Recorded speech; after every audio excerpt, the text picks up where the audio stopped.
Morning friends, now we are going proceed. So हम next branches of biology discuss करने वाले हैं. Near about 25 branches अपन ने इसके पहले के लेक्चर लिए थे. आज अपन कुछ नए ब्रांचेस ऑफ बायोलॉजी के बारे में डिस्कस करेंगे. तो पहली जो ब्रांच है आज हम जो स्टडी कर रहे हैं that is called as arthrology. कौन सी ब्रांच है? आर्थ्रोलॉजी. सो आर्थ्रोलॉजी यानी क्या? Study of joints, their types is called as, इसको अपन क्या बोलते हैं? आर्थ्रोलॉजी बोलते हैं. तो लोकोमोशन नाम के चैप्टर में हम joints and different types of joints के बारे में स्टडी करते हैं. तो जॉइंट्स क्या है, जॉइंट्स के टाइप क्या है, जॉइंट्स से रिलेटेड डिसऑर्डर्स क्या है, ये जो स्टडी करने वाली मेडिकल साइंस की ब्रांच है, so that branch is called as, इसको अपन क्या बोलते हैं? आर्थ्रोलॉजी बोलते हैं. क्या बोलते हैं? आर्थ्रोलॉजी बोलते हैं.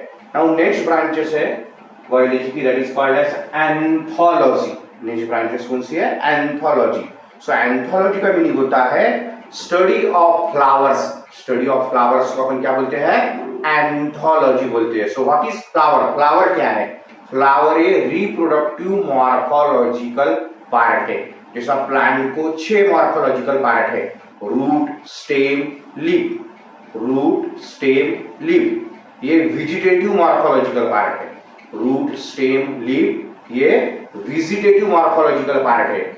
और फ्लावर, फ्रूट और सीड ये रिप्रोडक्टिव मॉर्फोलॉजिकल पार्ट है. तो फ्लावर की स्टडी करने वाले ब्रांच को क्या बोलते हैं? एंथोलॉजी बोलते हैं. क्या बोलते हैं? एंथोलॉजी बोलते हैं. और फ्लावर की डेफिनेशन क्या है? It is a modified shoot और morphological part which is meant for sexual reproduction. यानी सेक्सुअल रिप्रोडक्शन की शुरुआत करने वाला जो रिप्रोडक्टिव मॉर्फोलॉजिकल पार्ट है उसको अपन क्या बोलते हैं?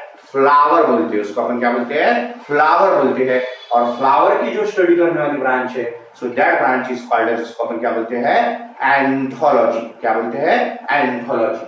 नाउ नेक्स्ट डेफिनेशन है that is called as agrology. तो एग्रोलॉजी यानी क्या? Study of different kinds of soil which are used for the production of crops और for the growing of crops. So that is called as, उसको अपन क्या बोलते हैं? एग्रोलॉजी बोलते हैं.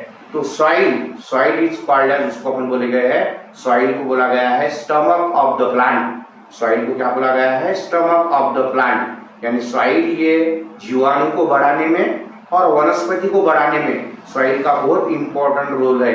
सॉइल जो है सोर्स ऑफ मिनरल्स है. सॉइल क्या है? सोर्स ऑफ मिनरल्स है. तो डिफरेंट काइंड्स ऑफ सॉइल का स्टडी करना जो कि हम एग्रीकल्चरल क्रॉप्स को ग्रो करने के लिए यूज करते हैं. So that branch is called as, इसको अपन क्या बोलते हैं? एग्रोलॉजी बोलते हैं. That is called as agrology. Now next है that is angiology. Next branch कौन सी है? एंजियोलॉजी. सो एंजियोलॉजी यानी क्या? Study of different kinds of blood vessels. That is called as, उसको अपन क्या बोलेंगे? एंजियोलॉजी बोलेंगे. अब ब्लड वेसल्स क्या है? So there are 3 types of blood vessels. एक है आर्टरी, एक है वेन और एक है कैपिलरीज. एक है आर्टरी, एक है वेन और एक है कैपिलरीज. तो जो ब्लड वेसल्स हार्ट की तरफ ब्लड को लाती है बॉडी ऑर्गन से, उसको अपन क्या बोलते हैं? आर्टरीज बोलते हैं. क्या बोलते हैं? आर्टरीज बोलते हैं. और जो blood vessels blood away from heart लेके जाती है, so that blood vessels they are called as, उसको अपन क्या बोलते हैं? वेन्स बोलते हैं. और आर्टरीज और वेन्स इनके बीच के नेटवर्क को, उस ब्लड वेसल्स को अपन क्या बोलते हैं? कैपिलरीज बोलते हैं. क्या बोलते हैं? कैपिलरीज बोलते हैं. तो आर्टरी, वेन और कैपिलरीज ये तीनों भी ब्लड वेसल्स का स्टडी करने वाले ब्रांच को अपन क्या बोलते हैं? That is called as angiology. That is called as angiology. जैसा इस ब्लड वेसल्स में अगर कोई ब्लॉकेज आ गया तो हम एंजियोग्राफी करते हैं. हम क्या करते हैं? एंजियोग्राफी करते हैं. यानी उस ब्लड वेसल्स में अगर ब्लॉकेज आ गया तो उसके इमेजिंग ढूंढने के लिए अपन जो मेडिकल टेक्निक्स का यूज करते हैं that is called as angiography. तो यहाँ पर वर्ड है एंजियोलॉजी. तो एंजियोलॉजी किसको बोलेंगे अपन? Study of different blood vessels, that is called as angiology. यानी आर्टरी, वेन्स और कैपिलरीज इनका स्टडी करना, उनके ब्लॉकेजेस का स्टडी करना. So that branch is called as, इसको अपन क्या बोलेंगे? एंजियोलॉजी बोलेंगे. नाउ नेक्स्ट डेफिनेशन है that is called as chromatology. Chromatology यानी क्या? The study of pigments that is called as, उसको अपन क्या बोलते हैं, क्रोमेटोलॉजी। तो हमारे लिविंग सेल के अंदर एक साइटोप्लाज्म में कलर्ड बॉडीज है जिसको अपन क्या बोलते हैं, प्लास्टिड्स बोलते हैं। कलर्ड बॉडीज को हम क्या बोलते हैं, प्लास्टिड्स बोलते हैं। और प्लास्टिड्स कितने टाइप के होते हैं, 3 टाइप के प्लास्टिड्स होते हैं, है ना, क्रोमोप्लास्ट, क्लोरोप्लास्ट और ल्यूकोप्लास्ट। और इन प्लास्टिड्स में क्या होते हैं, पिगमेंट्स होते हैं। So what are pigments? Pigments are the organic colouring compound और ऑर्गेनिक कलरिंग मॉलिक्यूल्स जिसको अपन बोलते हैं पिगमेंट्स। जैसा for example chlorophyll, chlorophyll is one of the important photosynthetic pigments. तो हमारे बॉडी में प्लास्टिड्स के अंदर कई टाइप के पिगमेंट्स होते हैं। तो उन पिगमेंट्स का स्टडी करना, तो उसको अपन क्या बोलते हैं, that branch is called as, उसको अपन क्या बोलेंगे, chromatology. That is called as chromatology बोलेंगे उसको। नाउ नेक्स्ट है that is called as entomology. Next branch कौन सी है, एंटेमोलॉजी। तो एंटेमोलॉजी यानी इंसेक्ट्स, स्टडी ऑफ इंसेक्ट्स को अपन क्या बोलते हैं, एंटेमोलॉजी। स्टडी ऑफ इंसेक्ट्स को we are going to call it as entomology. तो इंसेक्ट क्या है, इंसेक्ट ये लोअर एनिमल है। इंसेक्ट क्या है, लोअर एनिमल है। और वो किस फाइलम में आता है, फाइलम आर्थ्रोपोडा में आता है ना। सो जो नॉन क्वाड्रेट है, नॉन क्वाड्रेट में एक फाइलम है that is called as arthropoda, जिसको ज्वाइंटेड, जिस एनिमल को ज्वाइंटेड विंग्स होते हैं, they are belonging to the phylum arthropoda. तो मोस्टली इंसेक्ट जो है, इंसेक्ट मतलब वो जो फाइलम है, आर्थ्रोपोडा फाइलम है, ये लार्जेस्ट फाइलम है, लार्जेस्ट फाइलम है। इसका मतलब यह है अर्थ पर अगर सबसे ज्यादा नंबर्स अगर किस लिविंग ऑर्गेनिज्म के होंगे, अर्थ पर अगर सबसे ज्यादा किस लिविंग ऑर्गेनिज्म यानी एनिमल में अगर बोलेंगे, तो वो किसके है, इंसेक्ट्स के है। किसके है, इंसेक्ट्स के है। तो study of insect, study of insects को अपन क्या बोलते हैं, that is called as entomology. Study of insects, their types, their classification and their related role. तो इंसेक्ट में 2 रोल होते हैं, एक बेनिफिशियल रोल भी होते हैं, बेनिफिशियल इंसेक्ट करते हैं, और हार्मफुल रोल या डिसीज पास करने का भी काम जो है वो इंसेक्ट करते हैं। तो वो सारे का स्टडी करने वाली जो ब्रांच है, so that branch is called as, उसको अपन क्या बोलेंगे, entomology. That branch is called as entomology. Now next है that is mammalogy. So study of mammals, है ना, study of class mammals, that is called as, उसको अपन क्या बोलेंगे, मैमोलॉजी बोलेंगे। मैमोलॉजी यानी एनिमल का 2 इसमें क्लासिफिकेशन किया गया। एक जिसका ब्लड रेड है उसको अपन क्वाड्रेट बोलते हैं, और जिसका ब्लड कलरलेस है उसको अपन क्या बोलते हैं, नॉन क्वाड्रेट बोलते हैं। तो क्वाड्रेट का फर्दर क्लासिफिकेशन 2 इसमें हुआ, एक होता है वर्टिब्रेट और एक होता है नॉन वर्टिब्रेट। जिसको वर्टिब्रल कॉलम है उसको अपन बोलते हैं वर्टिब्रेट, और जिसको वर्टिब्रल कॉलम नहीं है, एब्सेंट है, उसको अपन बोलते हैं नॉन वर्टिब्रेट। तो वर्टिब्रा में जो डिफरेंट क्लासेस आते हैं, तो उन 5 क्लासेस में से एक क्लास है that is called as mammal, जिसमें हम आते हैं। तो स्टडी ऑफ मैमल्स को हम क्या बोलते हैं, that is called as mammalogy बोलते हैं। स्टडी ऑफ मैमल्स को हम क्या बोल रहे हैं, मैमोलॉजी बोल रहे हैं। देन है next trichology. So what do mean by trichology, study of hairs, that is called as, उसको अपन क्या बोलेंगे, trichology. So the branch of medical science that deals with the study of hair, that is called as, उसको अपन बोलते हैं trichology. उसके बाद में नेक्स्ट ब्रांच है that is called as ornithology. Ornithology यानी क्या, study of birds. Study of birds को हम क्या बोलते हैं, ऑर्निथोलॉजी बोलते हैं। स्टडी ऑफ बर्ड्स को हम क्या बोलते हैं, ऑर्निथोलॉजी बोलते हैं। तो ब्लड एक बर्ड से कौन से क्लास में आता है, क्लास एव्स में आता है, क्लास एव्स में आता है, फ्लाइंग एनिमल्स है, ठीक है। उसके बाद में नेक्स्ट है प्रोटोजोलॉजी। प्रोटोजोलॉजी यानी क्या, study of protozoans, that is called as, उसको अपन क्या बोलते हैं, protozoology. Study of protozoans that is called as protozoology. तो प्रोटोजोआंस क्या है, फाइलम है, फाइलम प्रोटोजोआ यानी लोअर एनिमल्स का एक फाइलम है that is called as phylum protozoa. और उसमें आने वाले जितने भी एनिमल्स है उसको अपन बोलते हैं प्रोटोजोआंस। और प्रोटोजोआंस का स्टडी करने वाली जो ब्रांच है, so that branch is called as protozoology. और प्रोटोजोआंस क्या है, they are the one of the kinds of microorganism. They are one of the kinds of microorganism. They can cause the diseases, but some protozoans they are useful and some protozoans they are harmful. So these are the different 35 branches हमने biology की study की है। यानी इन सभी branches का हमको basic knowledge, उनके definitions पता होना इंपॉर्टेंट है। देखो मैं एक बार फिर से शॉर्टली आज ब्रांचेस के बारे में बताऊंगा। तो पहली जो ब्रांच है वो अपनी कौन सी रही? आर्थ्रोलॉजी। पहली ब्रांच कौन सी रही अपने? आर्थ्रोलॉजी। सो आर्थ्रोलॉजी किसको बोले अपन ने? Study of joints. Study of joints को अपन ने क्या बोला? आर्थ्रोलॉजी बोला। नेक्स्ट हमने ब्रांच लिया आज एंथोलॉजी। नेक्स्ट ब्रांच कौन सी है? एंथोलॉजी। स्टडी ऑफ फ्लावर्स उसको अपन क्या बोलते हैं? एंथोलॉजी। स्टडी ऑफ फ्लावर्स को अपन क्या बोल रहे हैं? Anthology. Then agrology. Agrology means क्या? Study of different kinds of soils for growing the agricultural crops, उसको अपन क्या बोल रहे हैं? Agrology. That is called as agrology. उसके बाद में अपन ने क्या बोला? एंजियोलॉजी। एंजियोलॉजी यानी क्या? Study of different kinds of blood vessels like artery, veins and capillaries, इनका स्टडी करना, उसको अपन क्या बोल रहे हैं? एंजियोलॉजी। क्या बोल रहे हैं इसको? एंजियोलॉजी। उसके बाद में क्रोमैटोलॉजी। क्रोमैटोलॉजी यानी क्या? Study of different kinds of pigments, उसको अपन बोलेंगे क्रोमैटोलॉजी। देन अपन ने स्टडी किया एंटेमोलॉजी। एंटेमोलॉजी यानी क्या? Study of different kinds of insect, that is called, उसको अपन क्या बोलेंगे? एंटेमोलॉजी। उसको हम क्या बोलते हैं? एंटेमोलॉजी बोलते हैं। मैमोलॉजी। मैमोलॉजी यानी क्या? स्टडी ऑफ डिफरेंट मैमल्स, उसको अपन क्या बोलेंगे? मैमोलॉजी। ट्राइकोलॉजी यानी क्या? Study of hairs. Study of hairs को हम बोलते हैं ट्राइकोलॉजी। स्टडी ऑफ बर्ड्स को हम क्या बोलते हैं? ऑर्निथोलॉजी। स्टडी ऑफ बर्ड्स को हम क्या बोलते हैं? ऑर्निथोलॉजी। एंड स्टडी ऑफ प्रोटोजोआन्स को हम क्या बोलते हैं? प्रोटोजोलॉजी। स्टडी ऑफ प्रोटोजोआन्स को हम क्या बोलते हैं? प्रोटोजोलॉजी।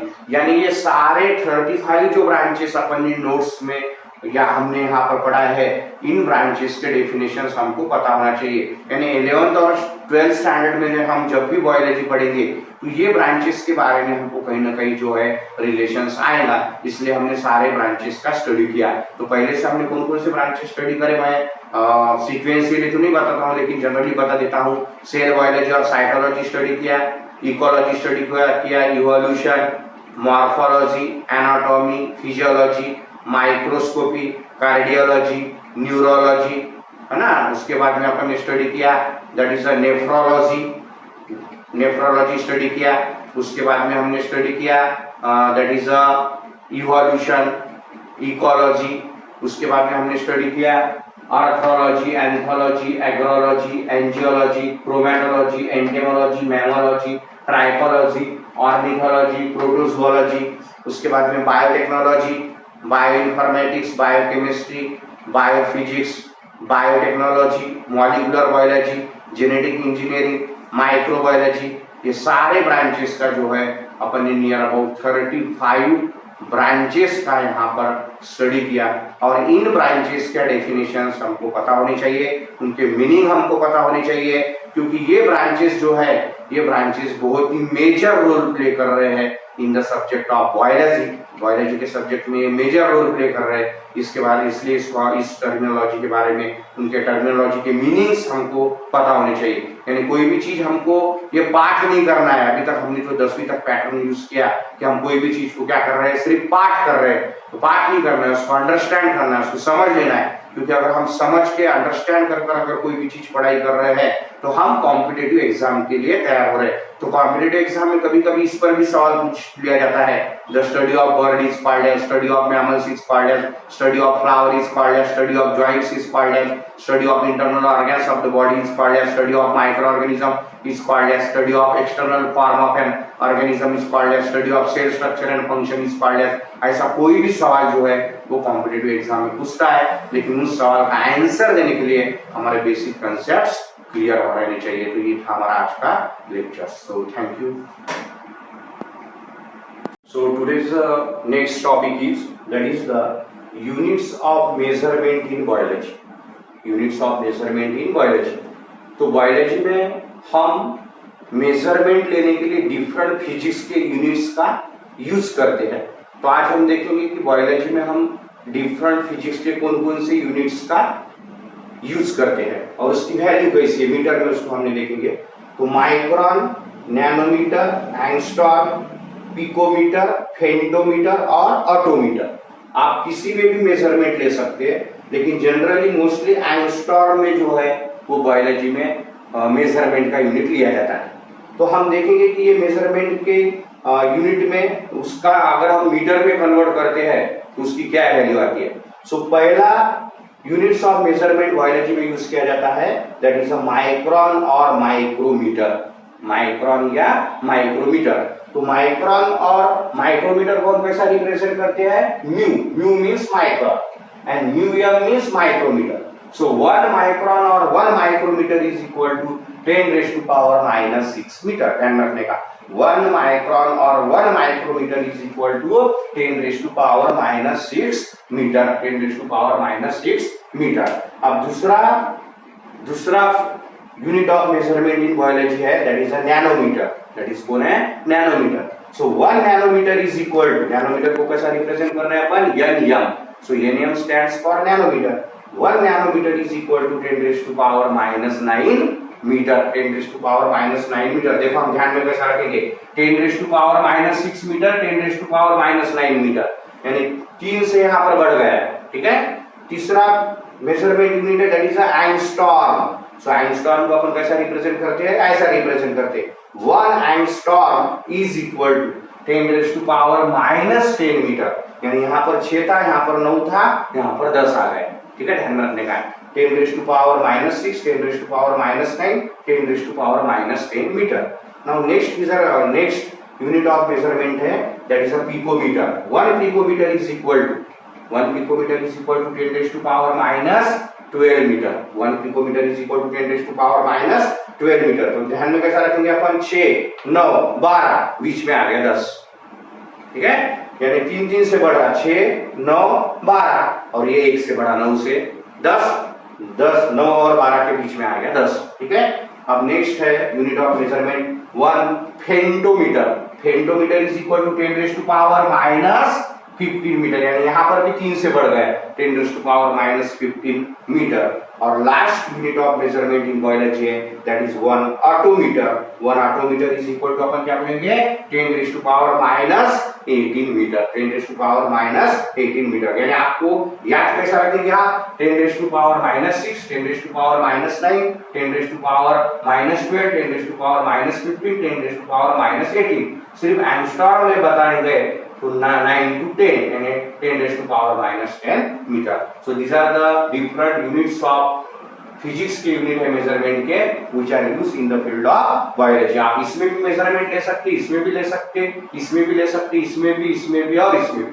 यानी अभी तक हमारा कंसेप्ट था कि नैनोमीटर ये स्मॉलेस्ट यूनिट है मेजरमेंट का, लेकिन नहीं, नैनोमीटर से भी स्मॉल कौन है, एंगस्ट्रॉम। एंगस्ट्रॉम से भी स्मॉल कौन है, पिकोमीटर। पिकोमीटर से भी स्मॉल कौन है, फेंटोमीटर।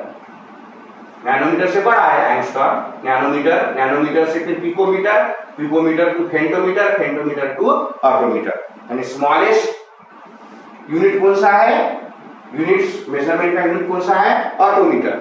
उससे बड़ा फेंटोमीटर, फेंटोमीटर से पिकोमीटर, पिकोमीटर से एंगस्ट्रॉम और एंगस्ट्रॉम से नैनोमीटर, है ना, नैनोमीटर से माइक्रोन और माइक्रोमीटर, है ना। तो ये है largest unit of measurement, this is the smallest unit of measurement. ठीक है। So these are the different units of measurement which are used in the biology. And biology में हम जब भी बायोलॉजी में हम मेजरमेंट लेते हैं, जब भी बायोलॉजी में मेजरमेंट लेते हैं तो सेंटीमीटर, मीटर, इससे ज्यादा हम कौन से यूनिट्स ऑफ मेजरमेंट यूज करते हैं, micron, nanometre, angstrom, picometre, femtometre and odometer.